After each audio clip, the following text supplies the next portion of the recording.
Dear student last time हम लोगों ने जो टॉपिक पढ़ा था वो था print F function. Print F function को हमने डिटेल से देखा था कि उसका क्या सिंटैक्स था। यहाँ पे भी प्रिंट एफ का फंक्शन यूज़ हुआ है, जस्ट लाइक ये देख सकते हो। प्रिंट एफ इज और ब्रैकेट ओपन होती थी, डबल कॉमा, देन उसके बाद जो चीज़ हमने प्रिंट करानी है, कोई टेक्स्ट वगैरह स्ट्रिंग, वो यूज़ करते थे। परसेंटेज का सिंबल यूज़ करते थे, और उसके साथ अगर इंटीजर या डेसिमल वगैरह है तो डी यूज़ होता था, फ्लोट है तो एफ़ यूज़ होता था। इसी तरह से ये कुछ हमने एग्जांपल देखी थी। अब उसमें हमने परसेंटेज डी पढ़ा था, या परसेंटेज एफ़ पढ़ा था, या परसेंटेज एल पढ़ा था। तो वो क्या है, वो है फॉर्मेट स्पेसिफायर। अब आज हम डिटेल से फॉर्मेट स्पेसिफायर को पढ़ेंगे कि प्रिंट एफ फंक्शन के अंदर क्यों ज़रूरत पड़ती है फॉर्मेट स्पेसिफायर की। अगर हम फॉर्मेट स्पेसिफायर नहीं यूज़ करेंगे तो आया वो प्रिंट करेगा या नहीं करेगा। फॉर्मेट स्पेसिफायर क्या होता है, उसकी डेफिनेशन क्या है। Format specifier is used to specify the format according to which values will be read and displayed. कि फॉर्मेट होगा कि कौन सी वैल्यू रीड होगी और कौन सी वैल्यू किस तरह से रीड की जाएगी और स्क्रीन पे किस तरह से प्रिंट होगी।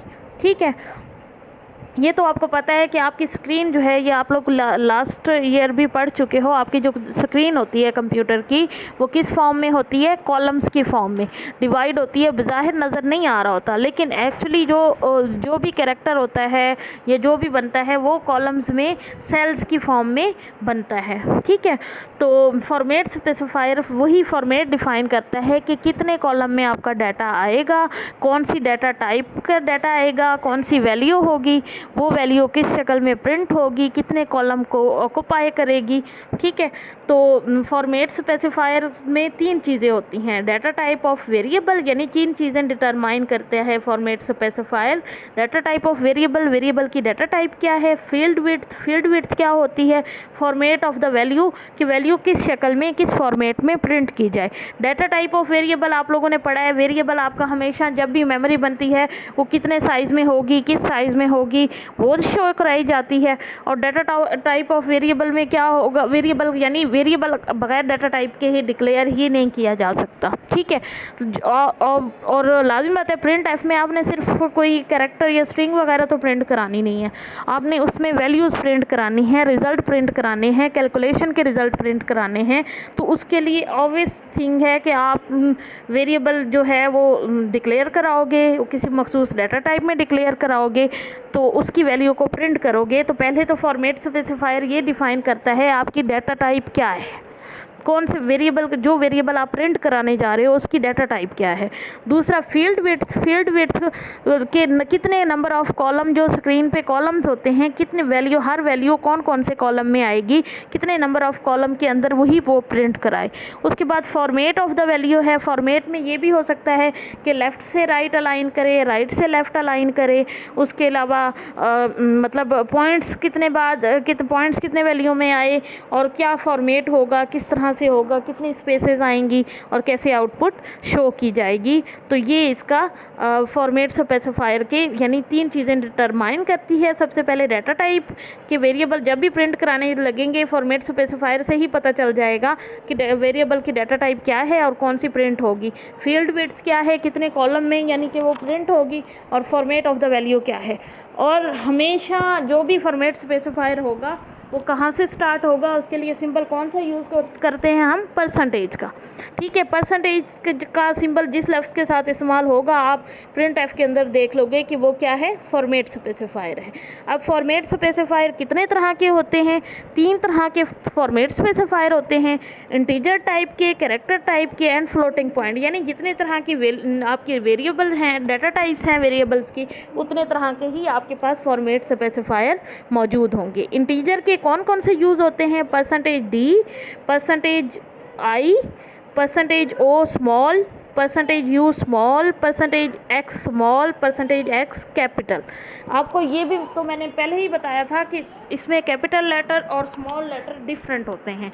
यानी परसेंटेज एक्स जो है छोटा, ये परसेंटेज एक्स छोटा और परसेंटेज एक्स बड़ा, दोनों उसके लिए मुख्तलिफ कैरेक्टर हैं। ठीक है, सी के कंपाइलर के लिए। परसेंटेज डी भी स्मॉल यूज़ करोगे, परसेंटेज आई जो है वो कैपिटल यूज़ होगा और परसेंटेज एक्स कैपिटल यूज़ होगा। ठीक है, इंटीजर के लिए ये यूज़ होते हैं, इसकी एग्जांपल मैं बाद में आपको कराती हूँ। कैरेक्टर के लिए कौन कौन से यूज़ होते हैं? Percentage C and percentage S. C for character, S for string. Floating point के लिए percentage F, percentage E and percentage जी।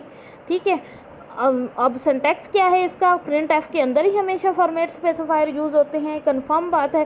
तो इसके लिए क्या करोगे? प्रिंट एफ, फिर डबल कॉमा स्टार्ट, फिर परसेंटेज का सिंबल, फिर फॉर्मेट स्पेसिफायर यानी वो जो खास कैरेक्टर होता है वो, और फिर उसके बाद डबल कॉमा दे के सिंगल कॉमा और फिर वेरिएबल का नेम। जो वेरिएबल का नेम की डाटा, जो वेरिएबल नेम जहाँ पे लिखा हुआ है, यानी ये जो वेरिएबल होगा ये जिस डाटा टाइप का होगा परसेंटेज फॉर्मेट स्पेसिफायर में वही वैल्यू आएगी। आप नीचे लास्ट लाइन में देख सकते हो, print f is equal to print f bracket open, quotation marks open, area, area का वैसा प्रिंट होगा, इक्वल वैसे का वैसा प्रिंट होगा, परसेंटेज 4D लिखा हुआ है। तो एरिया जो है यहाँ पे स्मॉल ए के साथ जो एरिया दिया हुआ है, ये डाटा टाइप इससे परसेंटेज डी से पता चल जाएगी किस तरह की डाटा टाइप है। डेसिमल है यानी इंटीजर है, और एरिया की वैल्यू भी वो इंटीजर फॉर्म में आएगी। परसेंटेज 4D का क्या मतलब है?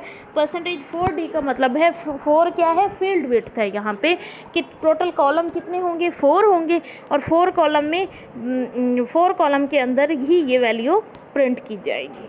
ठीक है, अब फील्ड विड्थ स्पेसिफायर क्या होते हैं? फील्ड विड्थ स्पेसिफायर किस तरह से यूज़ किया जाता है इसको देख लेते हैं। इंटीजर की पहले तो मैं आपको बता देती हूँ कि हर का इस्तेमाल डी, परसेंटेज डी है, डी फॉर डेसिमल, परसेंटेज आई है, आई फॉर इंटीजर, परसेंटेज ओ है तो ऑक्टल वैल्यू प्रिंट कराने के लिए यूज़ होता है। उसके अलावा परसेंटेज यू है तो अनसाइंड का मैंने बताया था कि जिसमें माइनस की वैल्यू नहीं आती। उसके अलावा परसेंटेज एक्स जो है स्मॉल में हेक्साडेसिमल स्मॉल के लिए, यानी हेक्साडेसिमल वैल्यू क्या होती हैं? 0 से लेकर 9 तक, और उससे ऊपर जो है 10 की वैल्यू होगी ABCDEF तक। ठीक है, और कैपिटल एक्स क्या करेगा? वो कैपिटल ABC प्रिंट कराएगा। ठीक है, ये हो गए आपके इंटीजर। इंटीजर क्या है? Percentage D simple decimal signed, इसमें साइन वैल्यू भी आ सकती है परसेंटेज डी में, यानी आपने इंटीजर प्रिंट कराया है परसेंटेज डी यूज़ कर लो। परसेंटेज आई यूज़ कर लोगे वो भी ठीक है। परसेंटेज जो ओ है वो सिर्फ ऑक्टल वैल्यू है, 0 से लेकर 7 तक जो वैल्यूज़ हैं वो प्रिंट कराएगा। ठीक है, परसेंटेज यू अनसाइंड के लिए, अनसाइंड से मुराद माइनस की कोई वैल्यू इसमें प्रिंट नहीं हो सकती। जब भी अगर फॉर एग्जांपल एरिया की वैल्यू है माइनस में तो वो माइनस की वैल्यू प्रिंट नहीं कराएगा, वो उसको पॉजिटिव में शो करा देगा। ठीक है, उसके बाद है परसेंटेज एक्स, मैंने आपको बता दिया, परसेंटेज कैपिटल एक्स भी और स्मॉल एक्स भी। स्मॉल एक्स जो है स्मॉल लेटर्स हेक्साडेसिमल के प्रिंट कराता है, और परसेंटेज कैपिटल एक्स जो है वो कैपिटल लेटर के यानी ABCDEF जो हैं वो सारे कैपिटल वाले प्रिंट कराएगा। ठीक है, उसके बाद है field width specifier. Field width का क्या काम है? आपने पहले डाटा टाइप ऑफ वेरिएबल का आपको पता चल गया कि जो भी डाटा टाइप होगी, जैसे इंटीजर टाइप है तो उसके लिए ये यूज़ होंगे, और कैरेक्टर टाइप है तो कैरेक्टर खाली एक कैरेक्टर प्रिंट कराना है तो परसेंटेज सी, और अगर पूरी स्ट्रिंग प्रिंट करानी है, जैसे पूरा नेम है किसी का, अंबर, मैं अपना नेम प्रिंट कराती हूँ UMBER, चारों इकट्ठे आएंगे तो परसेंटेज एस यूज़ करूँगी। फ्लोटिंग पॉइंट के लिए परसेंटेज एफ यूज़ किया जाता है। परसेंटेज एफ क्या है? सिंपल फ्लोटिंग वैल्यू, यानी जिसमें 6 पॉइंट के बाद सिर्फ 6 वैल्यूज़ आ सकें वो प्रिंट होगा। परसेंटेज ई है एक्सपोनेंशियल फॉर्म में भी, यानी ई है एक्सपोनेंशियल फॉर्म में वो प्रिंट कराता है। और परसेंटेज डी है जो बहुत ज़्यादा बड़ी वैल्यू हो, जैसे उसमें एक्सपोनेंशियल वैल्यू भी होती है। लार्ज पॉइंट फ्लोटिंग पॉइंट हो, पॉइंट के बाद बेशक 12 वैल्यू हो, 22 वैल्यू हो, 21 वैल्यू हो, ज़्यादा वैल्यू हो, जैसे साइंटिफिक कैलकुलेशन होती हैं तो पॉइंट के बाद ज़्यादा वैल्यू प्रिंट करानी हो तो आप परसेंटेज डी यूज़ करते हो, जी यूज़ करते हो। ठीक है, और परसेंटेज सी का मैंने बता दिया कि कैरेक्टर वैल्यू के लिए, और परसेंटेज एस यूज़ होता है स्ट्रिंग्स वैल्यू के लिए। ठीक है, इनमें से कोई एक ही यूज़ करोगे। वेरिएबल हमेशा अगर एक वेरिएबल की जो डाटा टाइप होगी उनमें ऊपर में से उसी से हिसाब से प्रिंट, जैसे अगर वेरिएबल इंटीजर टाइप है तो %d यूज़ करोगे, अगर वेरिएबल आपने अनसाइंड किया है तो %u यूज़ करोगे, %d यूज़ नहीं करोगे। अगर ऑक्टल वैल्यू है तो %o यूज़ करोगे, अगर मतलब लॉन्ग आई का बड़ी वैल्यू है %i यूज़ कर लोगे। ठीक है, इसी तरह %f फ्लोटिंग की अगर वैल्यू हो %f यूज़ करोगे, अगर थोड़ी मतलब ज़्यादा एक्सपोनेंशियल फॉर्म में है तो %e यूज़ कर लोगे। ठीक है, तो ये इसका सिंटैक्स है, ये इसका तरीका है। मैं आपको नेक्स्ट इसकी आउटपुट भी दिखा दूंगी। उसके बाद सेकंड जो पोर्शन है वो है फील्ड विड्थ का। फील्ड विड्थ क्या होती है?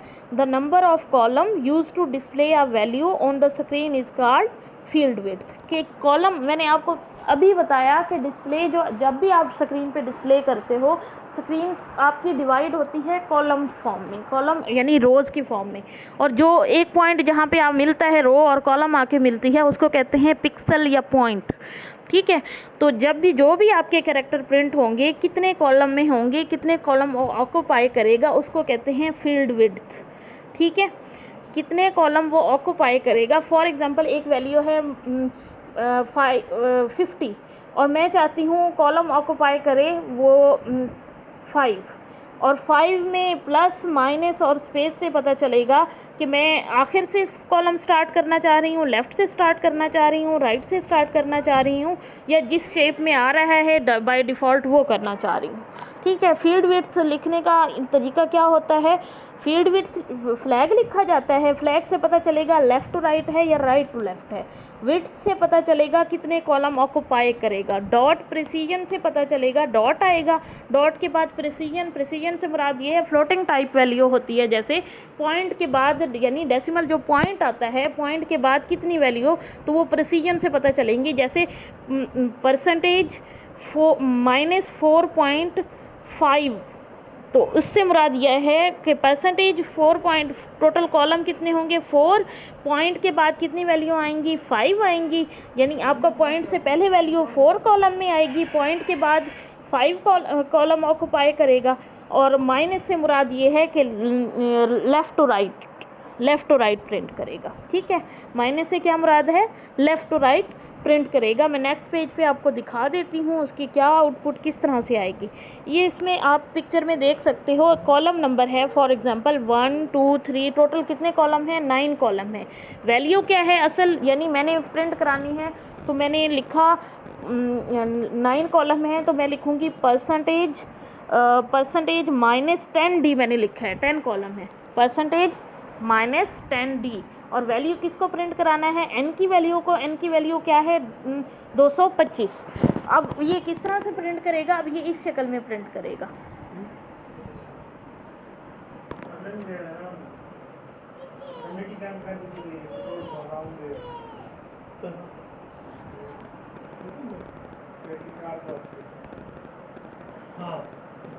हाँ, कॉलम नंबर क्या है? 1 2 3 4 5, टोटल 10 कॉलम हो जाएंगे। ये फिजिकली नहीं शो कराएगा, ये सिर्फ आपको आउटपुट में नज़र आएगा, कोई कॉलम बने हुए नज़र नहीं आएंगे।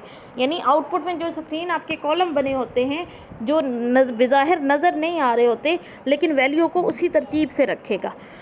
और तो कुल वैल्यू है 225। लेफ़्ट जस्टिफाइड करेगा, अगर मैं माइनस की बजाय प्लस करती तो वो 8 9 10 में 225 प्रिंट कराता और दरमियान वाली वैल्यू जो है वो खाली छोड़ता। अगर मैं प्लस नहीं भी करती तो भी उसका प्लस का अगर सिंबल नहीं भी यूज़ करती तो भी उसका काम, उसकी वैल्यू जो है वो इसी शक्ल में ही प्रिंट होगी।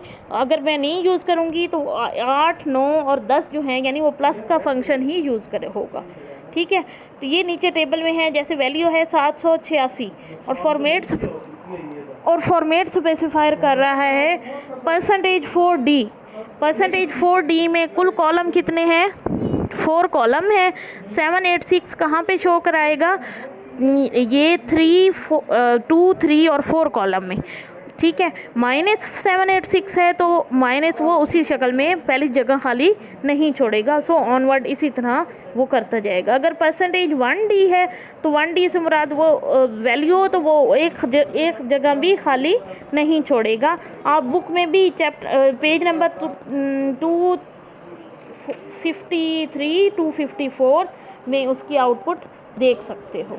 ठीक है, अब नीचे हैं, ये तो हो गए इंटीजर के। अगर अब नीचे हैं फ्लोट के, फ्लोट में क्या होगा, किस तरह से वो शो कराएगा? फ्लोट में वो शो कराएगा जैसे वैल्यू है -25.41 और मैंने फॉर्मेट स्पेसिफायर क्या दिया है, फील्ड विड्थ क्या दी है, परसेंटेज 6.2f, यानी कुल कॉलम कितने होंगे 6 और पॉइंट के बाद कितनी वैल्यू आएगी 2 आएगी। ठीक है, और यानी आउटपुट क्या होगी -25.41। कुल कितने कॉलम हो गए 6 कॉलम हो गए। एक्चुअल वैल्यू जो है वो 5 कॉलम में बल्कि 6 कॉलम में आ गई क्योंकि साइन भी है। अगर मैं इसकी जगह यूज़ करूँ 8 कॉलम तो पहली 2 जो है वो छोड़ देगा और यानी स्पेस जो है वो खाली छोड़ देगा। नेक्स्ट -25.41 करेगा। ठीक है, जैसे 3.14159 है और फॉर्मेट स्पेसिफायर क्या है परसेंटेज 5.2f, तो मुराद ये है कुल कॉलम होंगे 5 में से डेसिमल के बाद कितनी वैल्यू आएंगी 2 आएंगी। अब इसमें बाकी जो वैल्यू हैं 159 वो स्किप हो गई, 3.414 जो है वो जस्ट शो कर देगा। तो इस 2 ये आपकी हो गया फॉर्मेट, इसका फॉर्मेट स्पेसिफायर फ्लोटिंग टाइप का। फ्लोटिंग टाइप में ये पूरा कंप्लीट कॉलम उसने सिर्फ एग्जांपल के तौर पे दिया है कि अगर आप प्रिंट एफ में ये वैल्यू इस तरह से लिखो तो प्रिंट की आउटपुट जो है वो किस तरह से आएगी। पेज नंबर 254 पे ये चीज़ मौजूद है। उसके अलावा पेज नंबर 253 पे इंटीजर की मौजूद है और यानी आज हमने पढ़ा है पेज नंबर 249 से ऑनवर्ड 255 तक। ठीक है, ये हमने पढ़ा है, इसको अच्छी तरह प्रिपेयर करना है और इसकी एग्जांपल अब थोड़ी देर बाद हम देखते हैं।